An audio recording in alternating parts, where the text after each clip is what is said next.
NCAA college basketball for Monday, November 21st. We have 4 games on the card today. Don't forget to check out SBR. Look for those sportsbook reviews and look for those sportsbook bonuses as well. Don't forget to check out the sportsbooks we don't want you to join up, and just be sure to check out SBR in general for a lot of good articles and information. All right, we got 4 games on the card. Really good day yesterday in college hoops. Let's see if we can continue with some momentum.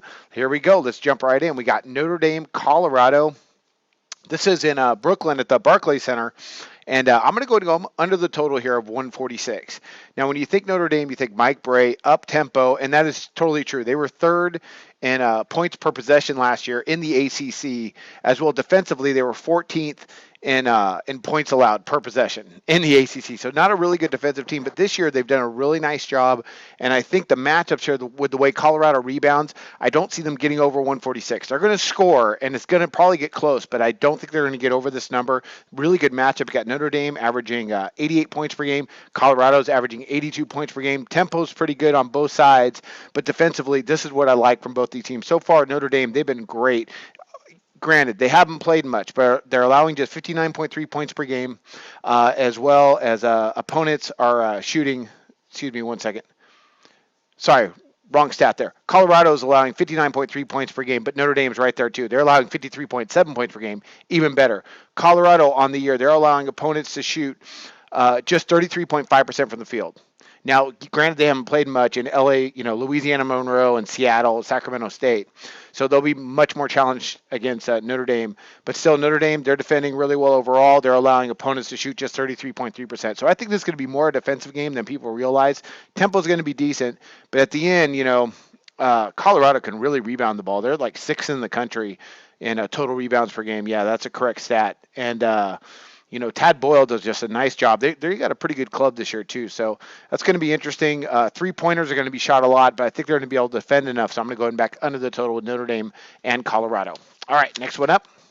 Oklahoma State and Connecticut. Now we got Brad Underwood coming over from Stephen F. Austin, taking over for Oklahoma State. And just check out these statistics. Right now, Oklahoma State ranks first in the country in points scored per game, 107 points per game. Sorry, let's go ahead and get to the pick. We got Oklahoma State, UConn. I'm going over the 146.5. That's a pretty high total for UConn, a team that's allowing just 64.3 points per game. But Oklahoma State, I think they're going to be able to control the tempo. Now, this game's in Hawaii.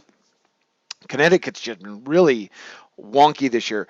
Kevin Ollie, I don't know what's going on with them, but right now they're not playing particularly well. They did win their last game finally against Loyola Marymount, but they started off the year, 0-2. We'll see if they turn things around. They still play good defense, but I think the way the tempo is going to go, and I think Connecticut is going to be happy in Hawaii to go ahead and just run with the Oklahoma State team under Brad Underwood. They're just going to get up and down. Right now, they're averaging almost 70 attempts per game, ranks in the top part of the country. And, UConn is pretty good defensively, but the way Oklahoma State's playing overall, I just like the tempo and for both these teams to score. Oklahoma State, they're allowing opponents to score 75.7 points per game. That is not very good. And they're also allowing opponents to shoot right now about 41%. That's semi-okay. But they're also allowing opponents to shoot 42% from distance. That's weird. They're allowing opponents to shoot opponents are shooting better from distance against Oklahoma State than they are just on their 2-point shots. So they're not defending the perimeter very well. And, they're going to move the ball around. It's going to be really interesting to see what he does with this Oklahoma State squad in the Big 12. They haven't played absolutely no one yet. UConn's a big step up in class, but I think they're going to get up and down, and it's going to be kind of a track meet with these two teams. So I'm going to back over the total. UConn, I think they could score right now. They're shooting 46. Excuse me. They're shooting. They're shooting 46% on their 2-point shots. Oklahoma State, they've just been out of their minds. I mean, they're shooting well over 50% overall. So I like for this to get over the total. I'm going to go ahead and back over that 146.5 with Oklahoma State and UConn. All right, let me adjust some papers here. And the next one up, we got Texas and Northwestern. We got Shaka Smart and Chris Collins. Pretty interesting matchup here. I'm going to go ahead.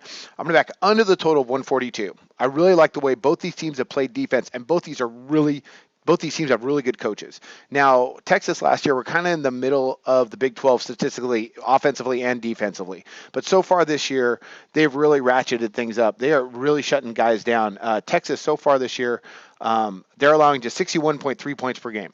That's really solid. Northwestern, they're allowing just 68 points per game. Not great, but I think it's good enough to keep us under this 142. Texas, they're going to try and get up and down. You know you're going to get pressed with Shaka Smart, but Chris Collins is a good coach for Northwestern, so I think they're going to be able to break the press, but will they get up enough quality shots? I doubt it.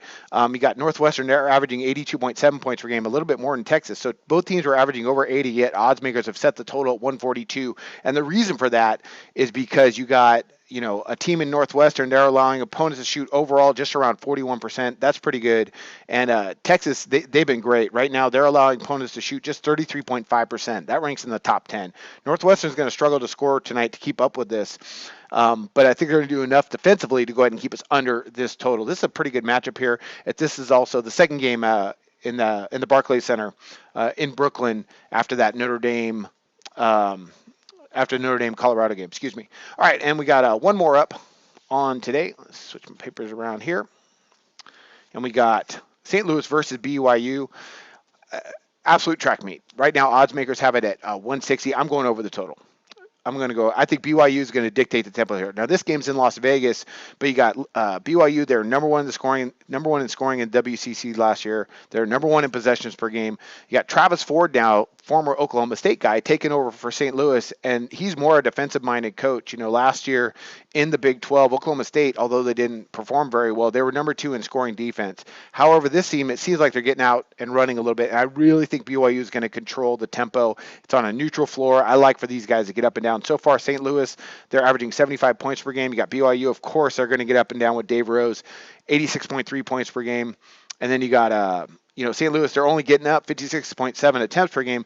But here's the thing for me. Then you got BYU, who again, is a team I think is going to control the tempo. Right now, they're getting up 64.7 attempts per game, but they're allowing opponents to get up 76.3. That is a lot. That is a lot of attempts to give up per game. But BYU loves to go up tempo, and they're putting up points. Both teams are shooting respectably. St. Louis is shooting just about 44%, over 46% on their two-point shooting.